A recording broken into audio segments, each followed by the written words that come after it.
Great. Hello, everyone. Welcome to the St. Margaret of Scotland School Parent Forum. My name is Michael Miller. I'm a parishioner at St. Margaret of Scotland. I'm a school parent. I also serve as a member of the parish council.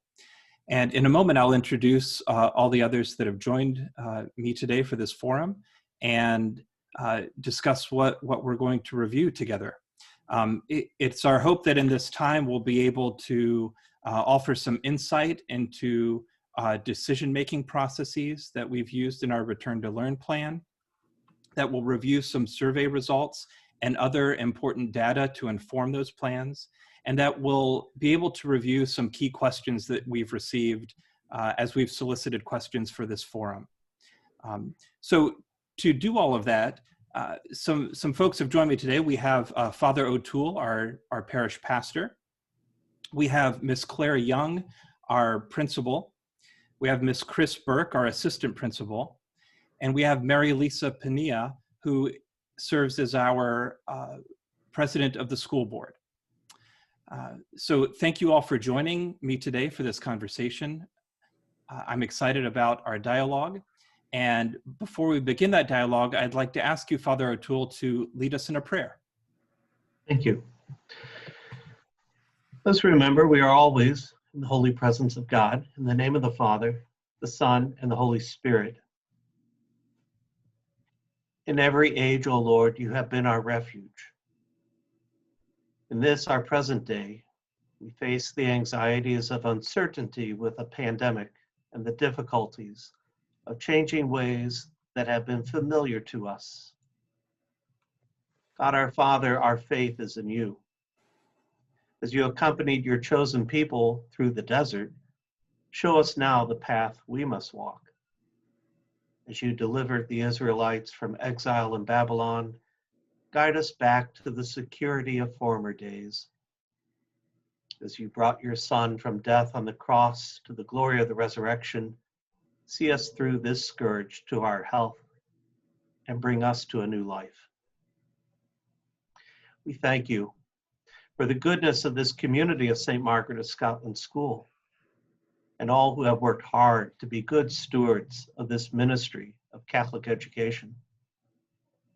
Grant us wisdom to make good, informed decisions, sensitivity for the welfare of the children entrusted to our care, and courage to move forward together so that all of us may prosper in these challenging days.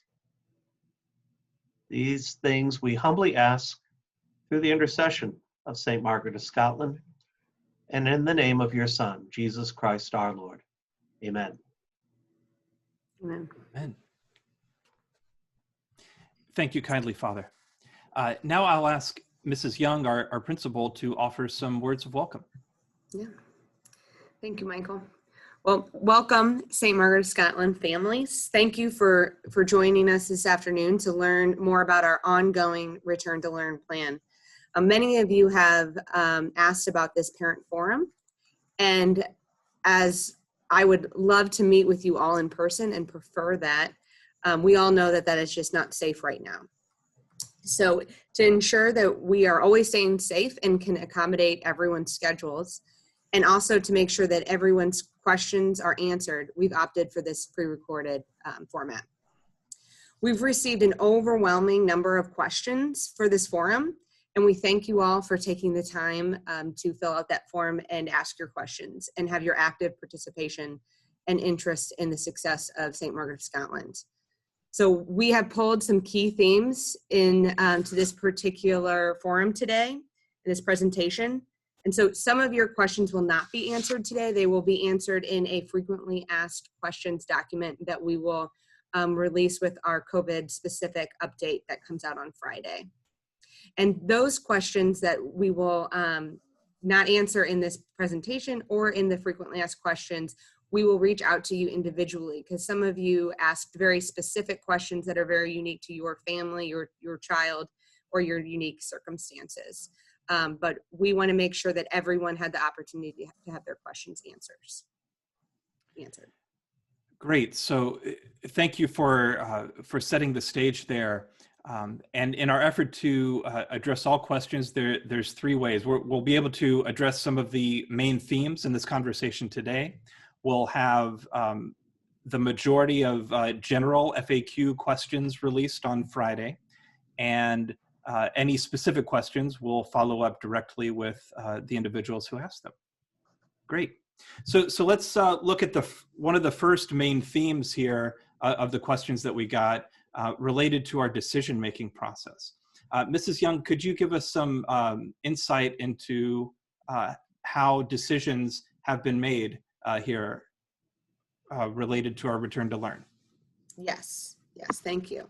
And can you go to the next slide, Michael? We have a graphic to show how we make decisions. So at the St. Margaret of Scotland leadership team, we seek to operate an elementary school that is a ministry of our parish church. This means that we're making sound administrative decisions in a way that reflects our mission, values, and Catholic identity. So since our school began virtually learning out of necessity in March, the physical safety of our children, teachers, and families is our highest priority. So what you see on this slide is the same information that was provided over the summer in the Return to Learn plan. And that document is also available on our school website. So we worked to make and implement a plan that was safe, flexible, enriching, and kept us together as a community. Throughout the process, we tried to keep top of the mind the potential impacts of the most vulnerable among us, and to balance the needs of our various stakeholders, which are our students, our families, and our teachers and our staff. So while the work over the summer was done, our Return to Learn steering committee, now the school board, is building on that exceptional work to continue assisting the administration, Chris Burke, myself, and Father O'Toole. Understanding the need to be adaptive, attentive, and responsive in these challenging times, the school board is examining all possibilities and building on the Return to Learn framework. So our current hybrid model has succeeded in keeping our community safe, as well as how to improve to make a better experience for all students. They're also working on how to improve our fully virtual experience and what we need as a community to offer a full return to students at all levels. And that is our ultimate goal. From the very beginning of our planning, our ultimate goal was a full return to school for all levels, and that remains our goal. So to that end, the board is working with Ms. Burke, myself, and Father O'Toole to survey parents and teachers, which we're going to review that data later in our presentation today. Help seeking guidance from the Archdiocese and our other local St. Louis Pandemic Task Force and the CDC. So we are making our decisions grounded in our school mission, in the ongoing plan that we continue to be responsive to this ever evolving best practices related to managing the pandemic. So, and as with all major decisions and operations that go for the school, the decisions of our learning models that we implement lies with the school administration and ultimately Father O'Toole. Great, thank you, Mrs. Young. It's clear to me that there is a lot of effort to make sure that we have really good information to inform yourself, Ms. Burke, and Father O'Toole to make the best decisions possible with the information that we have at this time. Yes. Thank you. Yep, please.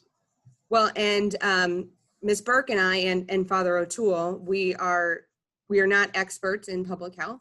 Ms. Burke and I, we are experts in education and school administration. We are not public health officials, although sometimes we feel like we're in a baptism by fire learning of it, but we are not public health experts. So we rely on those people who have that expertise to help inform our decisions. That's a really great point. Thank you for sharing that. And we're really fortunate in the St. Margaret's community to have a school board president that brings a competence and great experience in public health to the conversation. So maybe Mary Lisa, could you help us understand some of the key community health indicators that we're using to inform decisions here? Sure, I'd be happy to. Thanks for that. So what you're seeing here is a variation on something that was presented in our original Return to Learn plan. Going back to May, administration and school board started our planning for the Return to Learn in hopes of really zeroing in on the goal of making sure we could assure the safest possible return for all students, teachers, and staff. In the Return to Learn plan, we described a model that showed how we would include in our considerations the amount of transmission that was actually going on in the community. Since that time, since September, the CDC has issued this graphic, which gives us some real measures as to what we as schools can look to in terms of rates of infection, rates of cases, rates of positivity. So that's what all of this looks like. There are core indicators, the ones that they ask us to look at first and foremost. And then there's a set of secondary indicators. Now, at any given time, those numbers could be different across different indicators. So all of this makes for a fairly complex set of data points that we have been tracking since May, and we've seen changing over that time.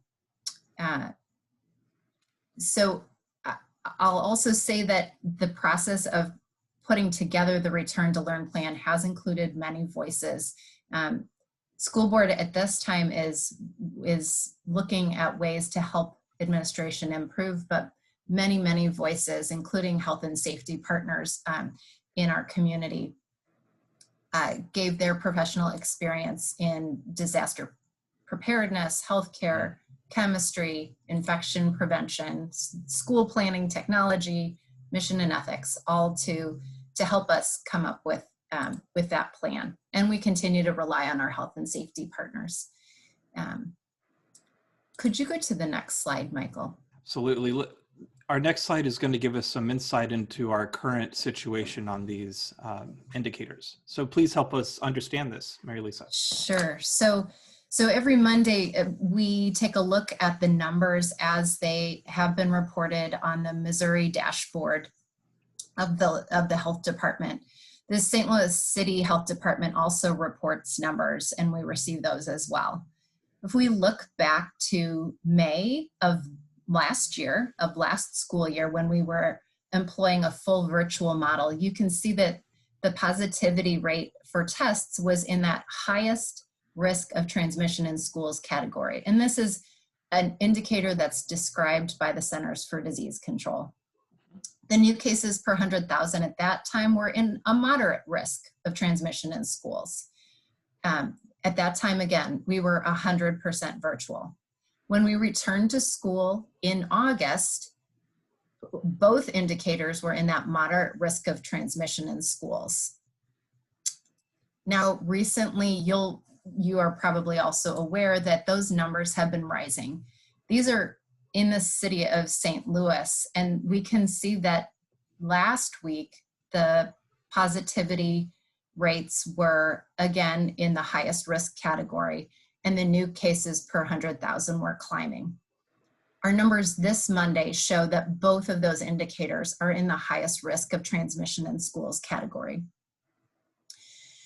If we looked at, and we do look at the secondary indicators as well, we can look at numbers that have been provided to us by the St. Louis Metropolitan Pandemic Task Force.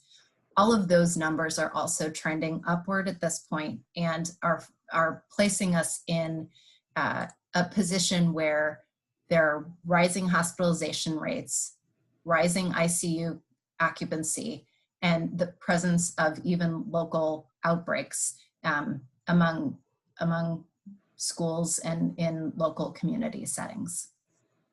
So we use all of this data as a large part of how we understand the levels of COVID in the community and how they might impact our decision-making at St. Margaret's. Great, thank you, Mary Lisa, for walking us through this important data, helping to understand what our current reality is in the St. Louis City community, and understanding that through the lens of the indicators that the CDC has provided us. Another really important source of information for decision making here are the surveys that we've conducted through the course of the year, both of families, parents of the school, and then also our teachers and staff.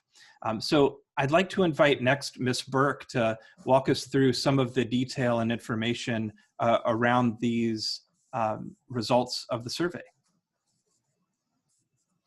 And I think you're on mute, Ms. Burke. I was trying to drown out the doorbell ringing.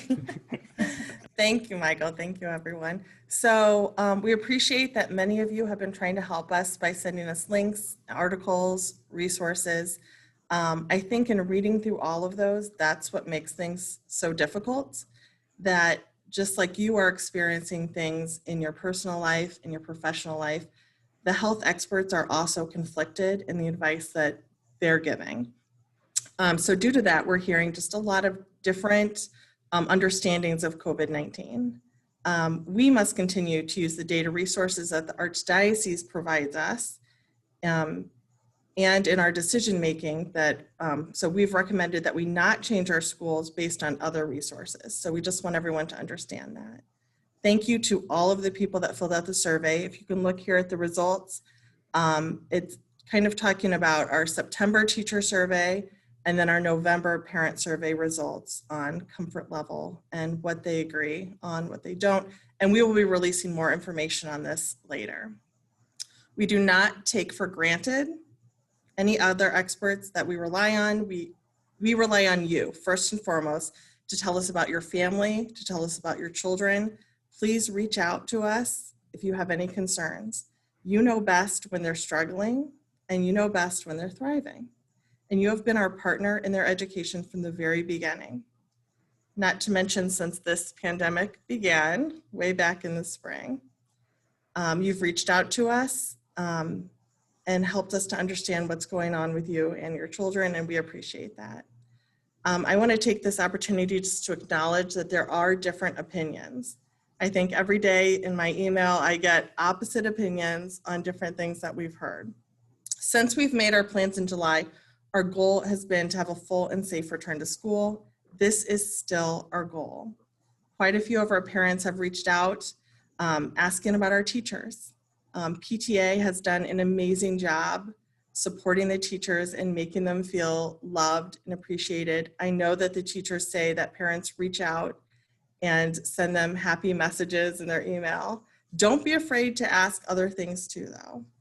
So I would say that our teachers have told us that without compromising physical distancing practices, they would not feel comfortable having a full return. So Michael, if you want to switch to the next slide, I think you can see other areas of concerns.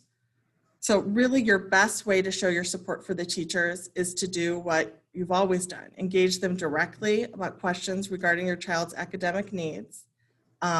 Please do not expect your teachers to respond to questions regarding COVID. You can reach out to me or Mrs. Young or Father O'Toole, and we can try to answer those questions.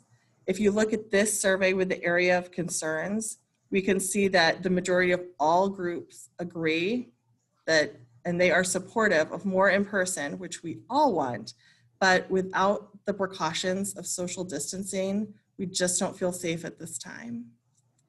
There have also been a lot of questions regarding aftercare, extracurricular events, tutoring after hours, small group instruction. The teachers are really stretched thin with their current workload right now. As much as we would like to offer after-school tutoring or aftercare, it's just not a possibility at this time.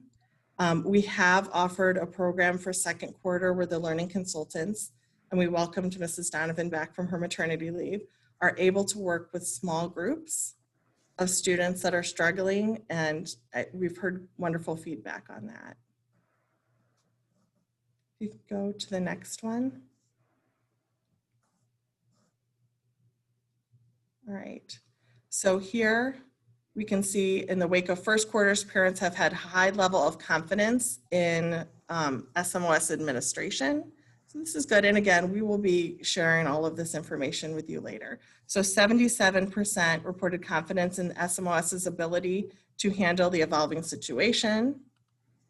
And 76% reported confidence that communication with SMOS administration has been adequate.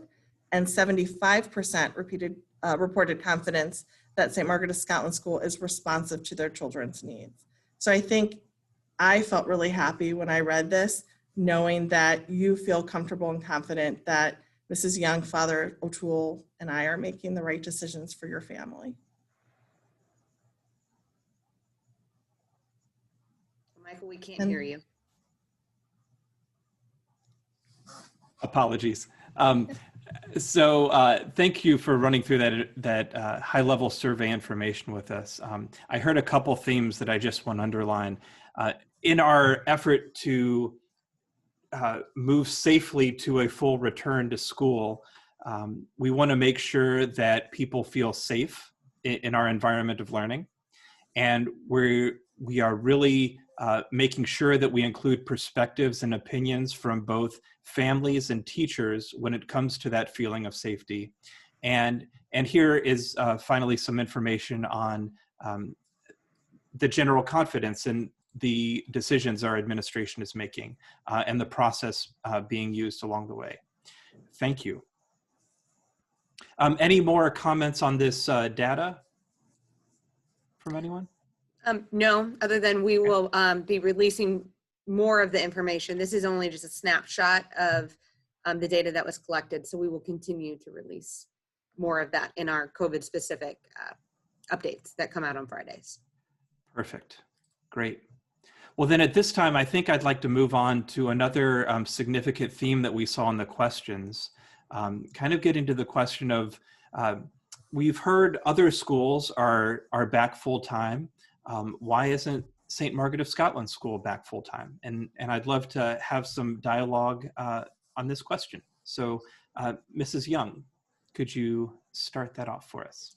Yes, thank you. This question was without a doubt the most frequently asked question in our parent survey and also in the forum questions form that you filled out. So in our process of planning, we've looked at public and charter schools in St. Louis and what they're doing. And while we find it helpful to observe and collect ideas from these schools, it's important for us to recognize that their circumstances and resources are very different from ours. And we can't directly compare ourselves to other schools. We've also looked at our fellow St. Louis Catholic schools, especially in St. Louis City. And St. Margaret of Scotland operates within the Archdiocese of St. Louis. And we've had some guidance from the Archdiocese on COVID-related issues. You might remember in the spring that the Archdiocese decided the date of our last day of school. They did not make any mandates for the start of this school year or for how we, or what learning model we choose to run. And they left the specifics of our plan up to us, which is why we developed our steering committee and planning committees over the summer. And that is also why the Catholic schools across St. Louis are operating differently. So some of the other Catholic schools are operating under a different learning model, and while we continue to use our hybrid plan. It's really tempting to make assumptions that their circumstances in other St. Louis Catholic schools are the same as ours, but that is not the case. Just like with the area public schools and charter schools, Catholic schools serve a different number of families, have different physical plants and spaces, and building resources. We employ a different number of teachers, and we offer varying technologies and so on. So the variation with our Catholic schools means that we have to make individual plans that are best for our individual schools with the resources that we have. And we also have to determine how much risk we are willing to assume. So the principals of the city Catholic schools meet regularly, and we share ideas and best practices. We've been doing these meetings. Typically, we do them about once a quarter in a normal school year, Since March, we've been doing them more regularly, once a week. And since this school year has started, we do it every 2 to 3 weeks. So we're learning from each other about what is working and what isn't. We're seeing that some schools are making the difficult decision to move back to virtual learning. And while others have increased numbers of illness in their faculty and student populations and are quarantining as needed. In South City, we know several Catholic schools have had to quarantine full grade levels well before we did. And they're seeing the numbers climb in their schools. We will keep those schools in our prayers, and their administrators, parents and teachers that are struggling and that are to make the same assessments that we are every day. St. Margaret of Scotland is committed to following the Department of Health guidelines of 6 feet physical distancing between students and teachers, while we are operating in the red and orange zones of the COVID transmission in St. Louis. So if you think back to what Mary Lisa shared in a couple of slides before, on that chart where when we are in the orange and red zone, that is when we are in more danger of higher transmission rates in school, the possibility of that. We will not stray from our current plan until we have more teachers and space to support the spreading out of our students to keep that 6 feet distance, or when there's a lower positivity rate in St. Louis City. We are continuing to explore ways to have more students on campus while still maintaining that 6 feet distancing for grades 1 to 8. We are actively working to find additional space so that we can bring back 3rd grade and to hire more teachers so that we can allow the grade levels to move in to the 4-day model. So once we're able to address 3rd grade's needs, then we will move forward to additional grades, adding 4th, 5th, 6th, all the way up to, the goal is to have everyone back all the way up to 8. However, only when the transmission rate is in the yellow zone will we at St. Margaret of Scotland reconsider reducing the physical space between teachers and students to 3 feet. All of these plans require additional and creative resources, and that takes a lot of time. Our school board and administration team is working very, very hard to do that as quickly and effectively as possible. So if you see a school board member, thank a school board member because they are working really, really, really hard. So please look in the Friday COVID update this Friday for further information and details about what exactly are the resources that we are talking about to get to a full return. Those details will be included. Great, thank you, Mrs. Young, for walking us through that. I'm just really struck by the all of the work and all of the contributions being made to carefully consider our unique resources as a school in light of the circumstances that we're experiencing right now, to carefully weigh the benefits and the risks of how we provide education, this Ministry of Education right now, and to make sure that we do that in a safe, effective, enriching way that really helps us build community. At this point, are there any other comments before we begin to wrap up this session today? Okay, then Ms. Young, I know that you have some closing comments that you'd like to offer. Yes, above all else, I just want to say thank you to the whole St. Margaret of Scotland community. First, from a very personal level, as you all know, I had a baby in August. So when I originally found out I was pregnant, it was before COVID happened, and I thought, oh my, what terrible timing to have a baby in the beginning of August as an educator. And then when COVID happened, it added another layer. So I am incredibly thankful for Ms. Burke, Mary Lisa, Father O'Toole, and Chris Stevens, who is not on this call, and all of the teachers. It is one thing to make a plan that we did over the summer. It is an entirely different thing to implement it. And because all of these people were willing to take on more work. It allowed me to have 12 weeks of maternity leave with my sweet daughter, Hannah, and adapt to being a parent for the first time, which I know everybody that is watching this is a parent, and you know what I'm talking about. It was, you know, it is a new experience, and to have time to adjust to that was a huge blessing that I will be forever grateful for. So I want to thank all of you for doing that. Also, I'd like to thank our parents. We see how hard you are working.